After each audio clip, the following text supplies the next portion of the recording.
Wellness tips sa Health Check Plus. Katawan, kagandahan, kagalingan, ating alagaan. Dito lang yan sa Wellness tips sa Health Check Plus.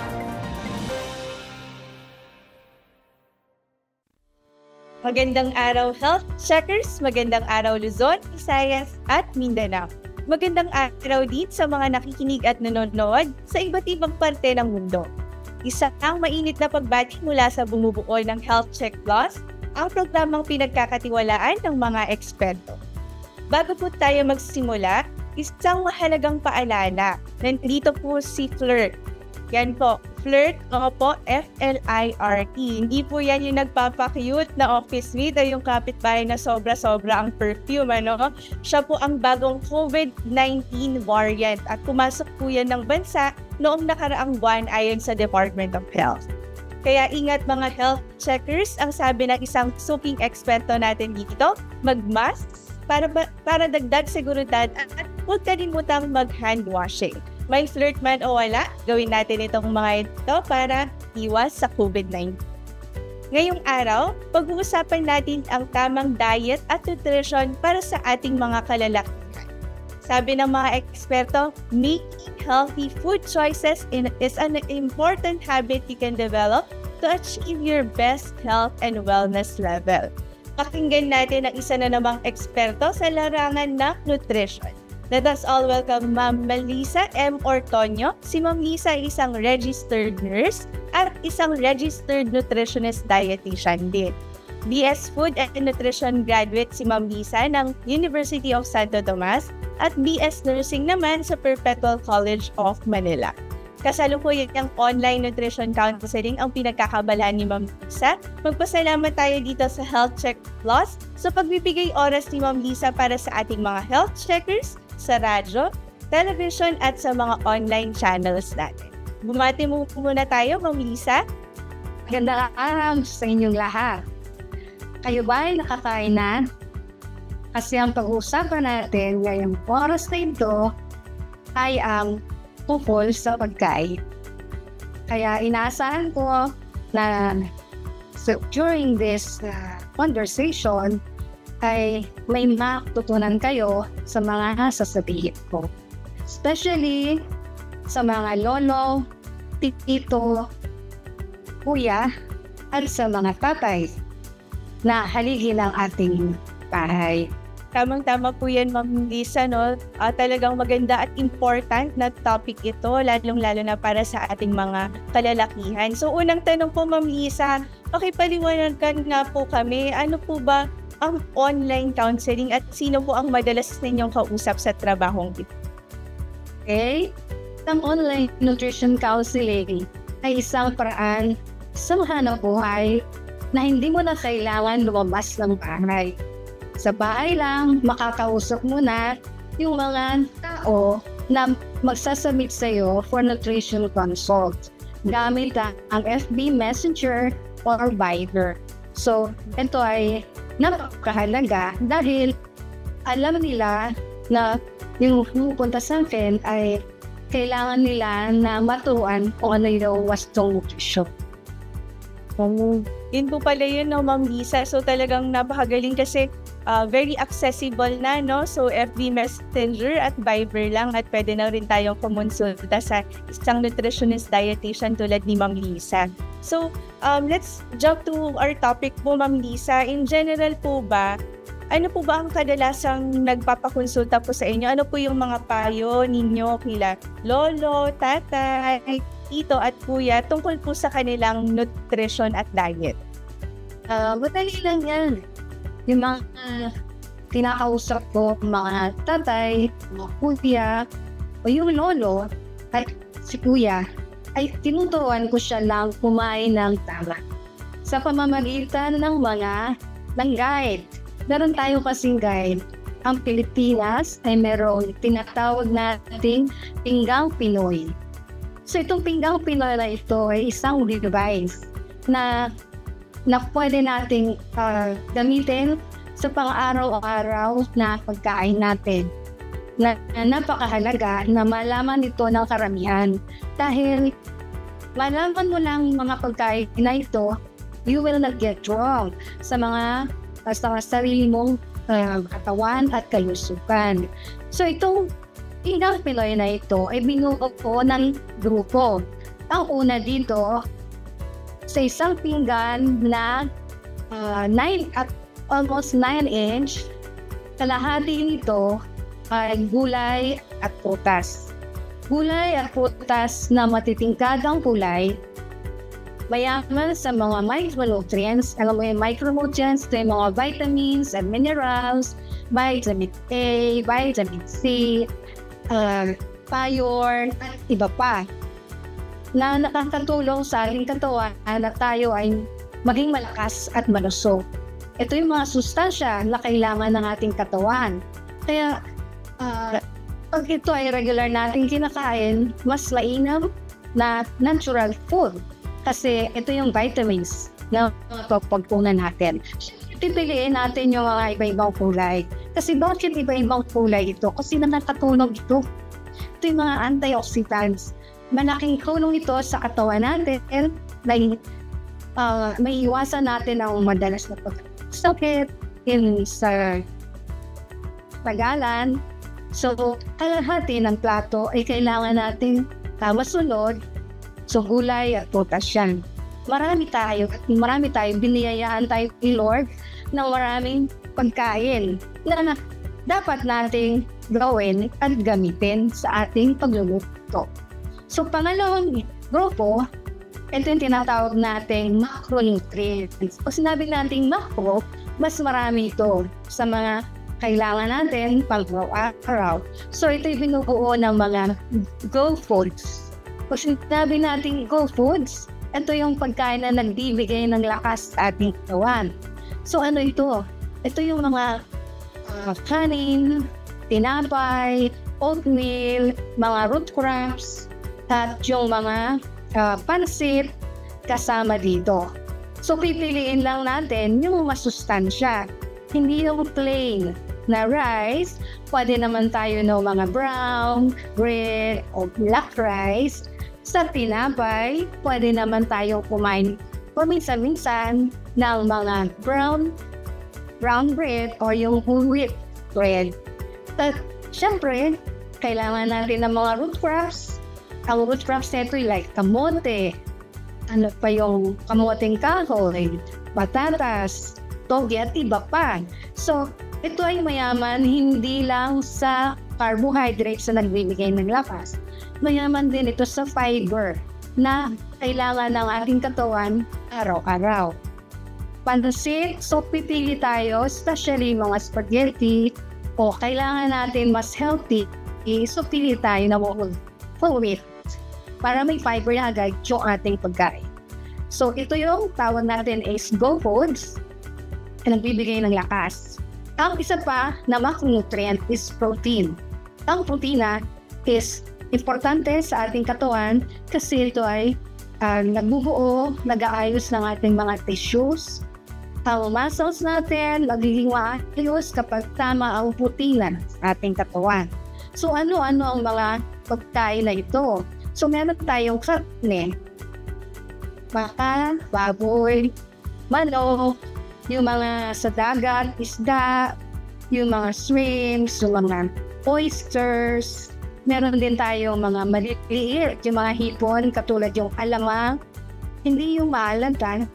Alamang na maliliit yung hipon, hindi siya kasi mahal. Kaya sinasabi ko, importante ito kasi contains the protein at the same time, meron siya mga vitamins na kailangan ng ating katawan. Kasama din dyan, yung mga tuyong gutong gulay is protein. So, kailangan piliin talaga natin. Tuyong gutong gulay katulad ng munggo. Meron dilaw, merong berde, merong mga puti, merong mga kulay maroon. So, these are wholesome foods na importante na isasama natin at least 3 times a week sa ating pagkain. Hindi lang tuwing Friday. Kasi usually, ating mga Pilipino, di ba? Ano ulam mo ngayon, Biyernes? Munggo. But then it's okay. Ulam mo is munggo. But you can still serve in other days mga tuyong butong gulay. So, pwede naman tayong magbinakol. Ano ba yun? Yung lalagyan natin ng beans, parang tinola siya na manok, tapos may green leafy. Yan, pwede natin din gawing beans. Yung beans na yan, pwede natin gawing burger. So, mas healthy siya. Protein siya. Kumpleto siya sa mga amino acids na kailangan ng ating katawan. So, ito yung mga pagkain talaga na makakaligtaan natin. Akala lang natin yung mga karne, especially yung beef, yung baboy, napaka-mahal na yan sa ngayon. So, hindi pa yan maganda sa ating kalusugan kapag regular natin kinakain. Chicken, of course, is siyempre kasama din dyan sa protein, pero para mas maging healthy siya, tanggalan natin yun. Kasi, please, masama sa ating katawan. Kaya, yan, ang mga pagkain. Kasama din dyan yung mga tokwa, tofu, yung mga gatas, o cheese, kasama din dyan. So, marami tayong selections na mga pagkain na pwede nating pagpalit-palitin nagagaling sa proteins.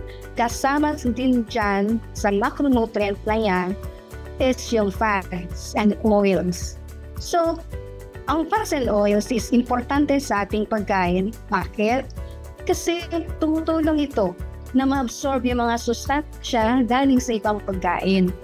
Kasi katulad ng mga vitamins A, D, K, mas madaling ma-absorb ng katawan natin kapag sinamahan natin ang mantika. Pero, kailangan ay piliin natin kung ano yung mantika na ating gagamitin. Hindi tayo gagamit ng mga mantika na galing sa mga baboy, sa baka. Yung, di ba, mayroon siyang pag pinagat natin, inalis natin, mayroong mantika yun. So, hindi yung pwede. So, kailangan piliin natin yung mga healthy oils like olive oil, vegetable oil, corn oil, sunflower oil. Basta isipin lang natin vegetable oil. Importante na malaman natin yan para maiwasan natin ang pagkakasal. Okay? So, these are the 3 food groups. Micronutrients, nagbibigay raw foods, yung mga gulay at prutas. Then we have this go foods and this what we call that protein foods, which is the raw foods. Okay po, Ma'am Lisa. So, let's jump into our topic na po, no? So, ngayong buwan ay nag-celebrate po tayo ng Men's Health Month, no? So, talagang gusto natin na ating mga kalalakihang health checkers ay talagang manonood at makikinig sa ating usapan ngayon patungkol sa kanilang diet at nutrition. So, Ma'am Lisa, ano po ba yung usual or kadalasang naipapayo ninyo po kila lolo, tatay, tito at kuya tungkol po sa kanilang diet at nutrition? Importante kumain sila ng pagkain ng masustansya. So, kailangan nga natin na malaman nila kung ano-ano ang mga pagkain na yan. So, ito yung mga gulay, prutas, mga protina, itlog, isda, karne, atay, manok, at saka yung mga beans. Ganon din, kailangan din natin ng fats and then para sa kanilang absorption. So, importante araw-araw kumakain sila ng karne upang maging malakas, malusog ang kanilang katawan. Kailangan din natin at sabihin sa kanila, mga tatay, lolo, na iinom kayo ng maraming tubig. Kasi po, importante ito sa ating kalusugan, hindi ilang para kung alis ng buwaw. So at least, 10 to 12 glasses a day, para ang exercise na kailangan ng ating katawan para tayo mag-immerse. Araw-araw, 30 minutes to 1 hour, mag-exercise tayo. Para yung ating kalusugan is mas lalong mabigyan natin ng malakas na pangungat-buhay. Yun, kailangan gawin mo na mga lolo, tatay, tito, kuya. Salamat Ma'am Melissa, no, kasi na-discuss natin at na-pag-usapan natin kung ano yung mga pagkain na pwedeng i-incorporate sa diet ng ating mga kalalakihan health checkers. Pati na rin yung pag-remind sa kanila, no, na uminom ng tamang dami ng tubig tsaka mag-exercise din. Patungkol dyan sa exercise na yan, Ma'am Lisa, alam nyo marami po tayong mga kalalakihang health checkers na sobrang conscious sa kanilang katawan, no? At marami dito ay nagpapatungkol sa fad diets. Actually, may tanong po dito sa ating social media platform. Ang tanong po niya, are fad diets like ketogenic, yung mga low-carb, high-fat diet, or yung protein-only a healthy option? These are not a good start way of diet na kanila dapat nasusundan. Mali ito kasi magkakaroon sila ng deficiency in other nutrients. Kaya nga sinabing fad. So, hindi ito pwedeng gamitin nila na para sila pumayat kasi papayat sila pero ano mangyayari later on? Babalik pa rin yun sa dati kasi hindi tama yung kain nila. Hindi balanse. Ganon din yung ketogenic diet. Mali din siya. So, importante talaga balanseng pagkain, wastong pagkain. Curious po tayo, Ma'am Lisa, no? Ano po yung protein na dami? Ano daw po ba yung maganda para sa muscle nila kuya, lolo, at tatay? Siyempre yung mga protein na kompleto sa mga sustansya, fatty amino acids. So, nandyan yung mga red meats. But then, dapat tawasan. Gaano kadami? Hindi lang naman na puro karne. Pwede tayo ng chicken, ng fish. Saka yung binanggit ko kanina ng mga butong, ito yung butong gulay. Gaano kadami kada kain nila. So, sa isang araw, 71 grams yun. So, paano nila makakain ng 71 grams? So, pwede yung itlog sa umaga, may kasamang bilis. Pwede sa tanghali, meron silang dalawang size na tulad ng palm natin na chicken, sa gabi ganun din. Dalawang size ng fish sa gabi. So, yan ang protein. At yung iba, pwedeng gawin nilang snack like yung mga nuts. Pwedeng mag-boil sila ng mongo. So, these are a good source of protein. And at the same time, sa tulong yan, pagkaroon sila ng muscle. Kapag-build ng muscle. Siyempre, kailangan din nila ng exercise. Kasi wala yan kapag walang exercise. Hindi sila makakapag-build ng muscle. Narinig po natin si Ma'am Lisa, no? So, kailangan maganda at maayos na protein choices para mapanatilang ating mga muscles.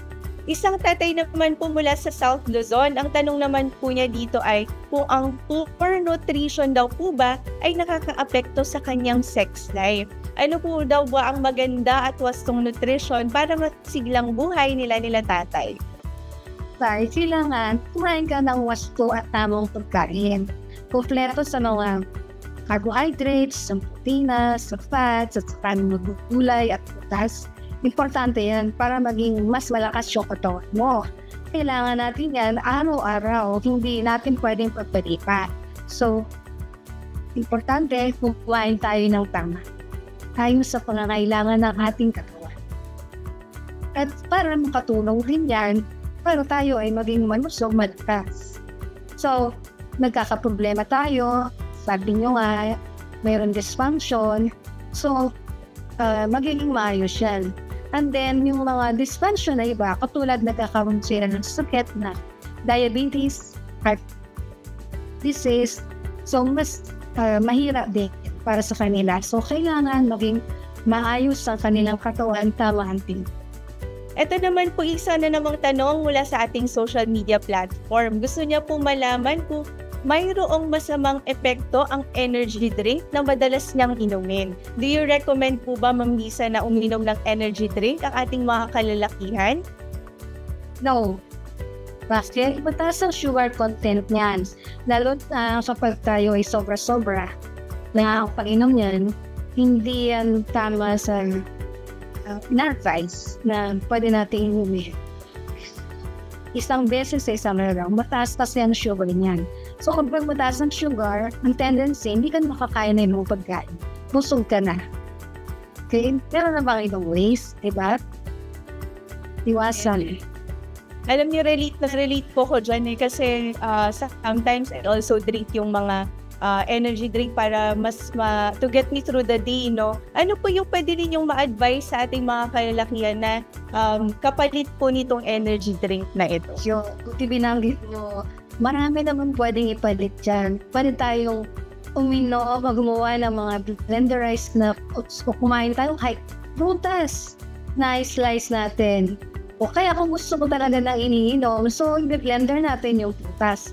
Maraming paraan, meron pang fiber yan.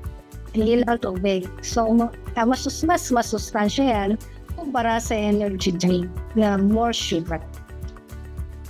Yun po pala yun, no? So narinig natin si Ma'am Lisa, talagang bawas-bawas po sa ating energy drink. Ma'am Lisa, paano naman po kung talagang mahilig na sa energy drink, meron po bang pwedeng gawin para mas maging mabalance out yung sugar content nito?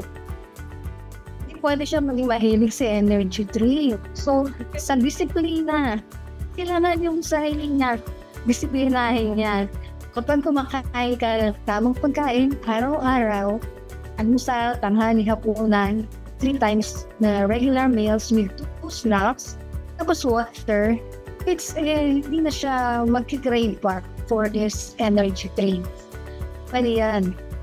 Kainin at sundan lang natin everything.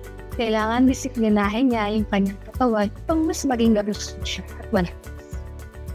Hindi lahat ng lakas na kukuha natin sa energy drink.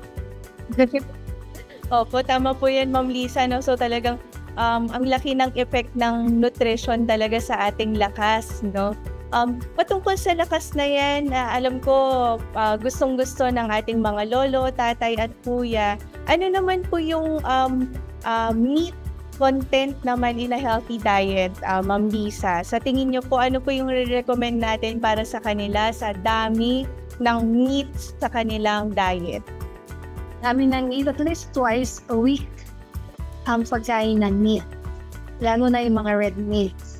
So, iwas lang tayo din sa matatakuran. So, pwede naman natin siyang palitan, hindi lang particular yung red meats kasi it will cause later on na ibang sakit. So, pwede tayong mag-chicken, pwede tayong mag-fish. So, gaano kadami, as I mentioned earlier, so katulad ng palm natin, yun ang sukat na dapat niya kainin. Dalawa sa umaga, 2 sa tanghali, 2 sa gabi. Kasama siya ng itlog. Tsaka yung maliit na isda, like dilis, tuyuman siya, yung maliit na hipon, these are good source of protein. Hindi lang puro red meat kasi hindi masama ang epekto niya sa ating katawan, sa kanilang katawan later. So sanayin lang nilang kumain ng healthy na protein. Alam niyo po, Ma'am Lisa, curious din po ko dyan kasi marami din po talagang nagsasabi tungkol sa red meat. Ano po ba yung usual na masamang epekto nito kung napasobra na? Ayan, pwede po ba nating ipaliwanag sa ating mga health checkers para po maintindihan din natin, no, kung ano po ba yung effect ng sobra-sobrang red meat sa ating nutrition? Ganito, pag sobra yung red meat, mataas kasi ang fat content niyan. Fat content, ano ba yung mga saturated fats na nakakasama sa ating mga pagdaloy ng dugo sa katawan, nagbabara. So kapag tayo ay palaging kumakain ng mga red meat na yan, nakakasakit tayo sa puso. Ano pa magiging sakit natin? Cancer. Kapag palagi tayong kumakain yan, mataas kasi yan sa fat. So, importante, iwasan natin yan. As early, mayroon pa tayong ibang source ng protein bukod dyan sa mga red meats na yan. So, emphasize food, fish, yung chicken, saka yung mga beans. Not always red meat. At least mga twice a week kakain ka niyan, not every day. So talagang kailangan may variety po do yung ating diet, so hindi lang dapat red meat. So nabanggit ni Ma'am Lisa na pwede tayong mag-fish, chicken, tsaka beans para meron pa din tayong source ng protein. Tama. Napakabilis po ng ating oras, Ma'am Lisa. Ano po yung inyong mensahe tungkol sa wastong nutrition para sa ating mga haligi sa bahay bilang pagbati na din po sa darating na Father's Day celebration ng bawat pamilya? Sa mga lolo, tatay, kuya, tito, importante kumain tayo ng kain na masustansya tulad ng mga binanggit ko kanina. Kasi ito lang yung makakatulong sa ating katawan upang magampanan natin ang ating hanap buhay at mga gawain araw-araw. Kapag tayo ay tama ang pagkain, ay makakasiguro tayo na maiwasan natin yung mga sakit na kadalasan ang nangyayari sa mga katawanan ng mga lolo, tatay, tito, kuya, hindi nila napapansin. Later on, in the long term, magiging sakit. So, marami tayong choices. Marami tayong pagkain na pwede ipalit at para makatulong sa kalusugan. At ako'y nagpapasalamat sa pagkakataong ito dahil nabigyan nyo ng tagtitaw naman para sa mga health ng mga lolo, tito, tatay, kuya. Na mabigyan sila ng tamang pagkain na dapat nilang kainin araw. Importante kasi kailangan maging matatag ang kalusugan ng isang tatay na sa isang tahanan. Kasi siya yung haligi ng tahanan, di ba? So dapat mas malakas siya. Siya yung nagpo-provide sa pamilya. So ano ba ang dapat natin gawin? So yan, kailangan kumain tayo ng tama. And Happy Father's Day in advance sa mga lolo, tatay, tito, kuya. Ibig nga sabihin, eat well para mas maganda yung ating katawan. Eat well, eat to live. Siyempre, mindful eating yun. Hindi yung live to eat. Bawal yun. Kailangan kumain tayo ng tamang pagkain. And again, thank you very much for this opportunity having me in your throat. Maraming salamat din po, Ma'am Lisa. Pero before po tayo magpaalam, saan po ba namin kayo pwedeng makonsulta o mahanap o matawagan? Meron po ba kayong clinic o page na pwede namin puntahan? Ginagamit ko lang yung FB Messenger. Just write my name, Melissa M. Ortono. Diyan lang. Just pwede silang mag-message sa akin if they kailangan nila ng nutrition consult. Yun lang, napaka-simple. So, madali lang akong hanapin. Maraming salamat po, Ma'am Melissa M. Ortono. Mga health checkers, tandaan, ating pangalagaan ang ating kalusugan sapagkat ang kalusugan ay ating kayamanan. At huwag kalimutang batiin araw-araw ang ating minamahal. Be kind, be safe, and stay healthy. Hanggang sa susunod na linggo, mga health checkers, ako po si Teacher Ellie Campos Banayan, dito sa programang pinagkakatiwalaan ng mga eksperto, ang Health Check Plus. Wellness tips sa Health Check Plus. Katawan, kagandahan, kagalingan, ating alagaan. Dito lang yan sa Wellness tips sa Health Check Plus. Mga health checkers, maaari ninyong balik-balikang panoorin ang ating mga episodes sa Health Check Plus YouTube channel or iscan ang QR code na makikita sa inyong mga screen. Mag-comment, mag-like, at mag-subscribe at i-click ang notification bell para laging updated sa ating mga features. Be a health checker!